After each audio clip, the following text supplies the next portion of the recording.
ဖတီးကလည်းမွေးစားညမကိုပဲလွေးမဲ့ပြောပြန်ပါမွေးစားညမကကျမကိုပဲနေလုံးကလို့ချင်လာဆိုတော့အမကိုဘသူမှမလို့ချင်ဘူးချင်တယ်လို့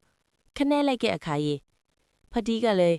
သမီးအရင်ချက်မွေးစားသမီးကကလေးမများမွေးပေးနိုင်မဲ့ပုံပေါ်တယ်လို့ပြောလိုက်တဲ့အခါ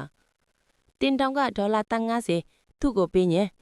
မွေးစားညမကိုယူလို့ရတယ်လို့သမီးရင်းကပြောလိုက်တော့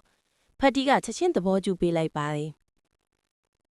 မွေးစားညမကိုသဘောကျနေတဲ့လူငယ်လေးကလည်းရော့ဒီမှာတန်တီယာငါနဲ့ထဲမပတ်သက်နဲ့ဆိုပြီး black card ကိုကျမ်းပြီးမော်ချပြီးကောက်ခိုင်းလိုက်ပါတယ်ဖတီးကတန်တရာထပ်တိုးပေးမယ်လို့ပြောလိုက်တဲ့အခါလူငယ်လေးကထမထုတ်ပြီးတော့ပဲစိတ်ဆိုးဟိထွက်သွားပါတယ်ညီမနှစ်ယောက်ကလည်းထွက်သွားတော့ဖတီးခမတယောက်တည်းရောင်းလဲလဲနဲ့ကြံ့ရွှဲရရှာတယ်နောက်တစ်ရက်မှာတော့မွေးစားညီမနဲ့အကိုလက်တို့ပေါင်းပြီးညီမအရင်ကိုလူမိုက်တွေငားပြီးချင်းချော့ပါတယ်သူတို့မထီတာကညီမအရင်ကရွာမှာဒီလိုမျိုးတိုက်ခိုက်နေကြပါခဏလေးအတွင်းမှာပဲလူဆိုးတွေကိုအမော့သိပ်လိုက်ပါတော့လေအကိုလက်ကပါတန်ချောင်းနဲ့ဝင်ရိုက်တာကိုအေးဆေးလေးဖမ်းလိုက်ပြီးတန်ချောင်းကိုလက်နှစ်ဖက်နဲ့ကွေးပြလိုက်တဲ့အခါမှာပါဇက်အဟောင်းတာထစ်သွားပါတော့တယ်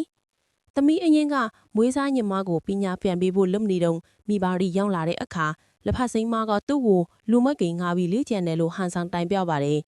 တက်တေမရှိဘူးအထင်းနဲ့တက်တေထုတ်ပြလို့ဆိုတော့မတိုက်ခိုက်ခင်ကြိုရိုက်ထားတဲ့ဗီဒီယိုကိုထုတ်ပြလိုက်ပါတယ်ပူပေါင်းပါဝယ်ပတ်သက်နေတဲ့အကိုလက်ကိုလည်းသူ့အပြစ်တွေကိုပြန်လဲသုံးသပ်ရအောင်လို့မမပြူကိုပို့ဖို့ဆုံးဖြတ်လိုက်ပါတယ်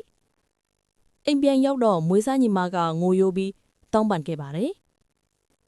ဒါပေမဲ့နောက်ွယ်ကသူ့စီတက်ကိုမွေးစားမိဘတွေကမသိခဲ့ပါဘူးနောက်ဗီဒီယိုညက်အချက်ကိုကင်နေမှာဆိုလို့ဗီဒီယိုကိုဖျက်ခိုင်းခဲ့လို့ဖျက်ပေးလိုက်ပါတယ်သမီးရင်းကကိုယ့်ဘာသာကိုကာကွယ်နိုင်တယ်လို့ယုံကြည်မှုရှိတဲ့အတွက်ကြောင့်ပါ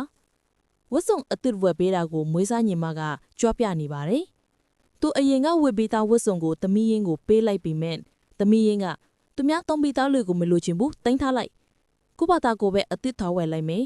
ပတ်စံလွှဲပေးလိုက်ပါဆိုပြီးအမိကိုရောမွေးစားညီမကိုငွေလွှဲစကန်နဲ့ပေးခိုင်းလိုက်ပါတယ်အဖေပြန်ရောက်လာတဲ့အခါမိသားစုပန်ရှီယာတွေက900ခိုင်နှုန်းကိုရနိုင်မလားလို့တောင်းကြည့်တော့အကိုကြီးကရောအဖေကပါပေးဖို့ငင်းဆန်ပါတယ်ဒါပေမဲ့နောက်ဆုံးမှာတော့သဘောတူညီချက်တစ်ခုနဲ့ပေးမယ်လို့ပြောလိုက်ပါတယ်အဲ့ဒါကတော့ငွေစညမတက်တဲ့เจ้าမှာအဆင့်10ဝင်းဝင်ရင်ရှေ့ရပေးမယ်လို့ပြောတာပါ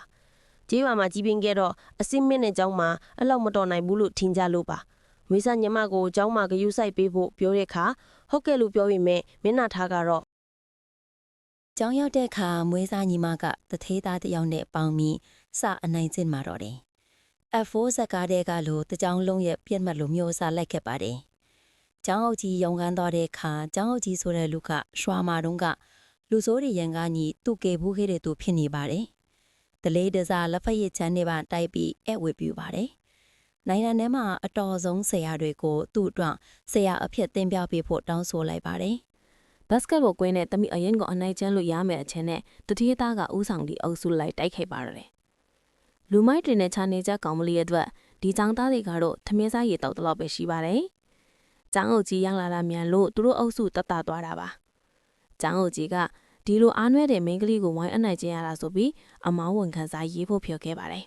။ဘာလို့နဲ့လားပတ်စာမေးခွဲဖြေဖို့ရန်လာပါပြီ။ညီမနှစ်ယောက်လုံးကြိုးစားဖြေကြပါတယ်။အမဆိုင်ရင်ထွက်လာတဲ့အခါမှာမွေးစားညီမကအဆင့်3ရပါတယ်။အဆင့်1ကိုကြီးညာလိုက်တဲ့အခါတနန်းလုံးပတ်ဆက်အဟောင်းသားဖြစ်သွားပါတယ်။ဟုတ်ပါတယ်။သမီးအရင်ကပထမရသွားတာပါ။ဘာဆက်ဖြစ်မလဲသိချင် comment မှာချထားပေးတဲ့ link ကနေဆက်ကြည့်နိုင်ပါတယ်။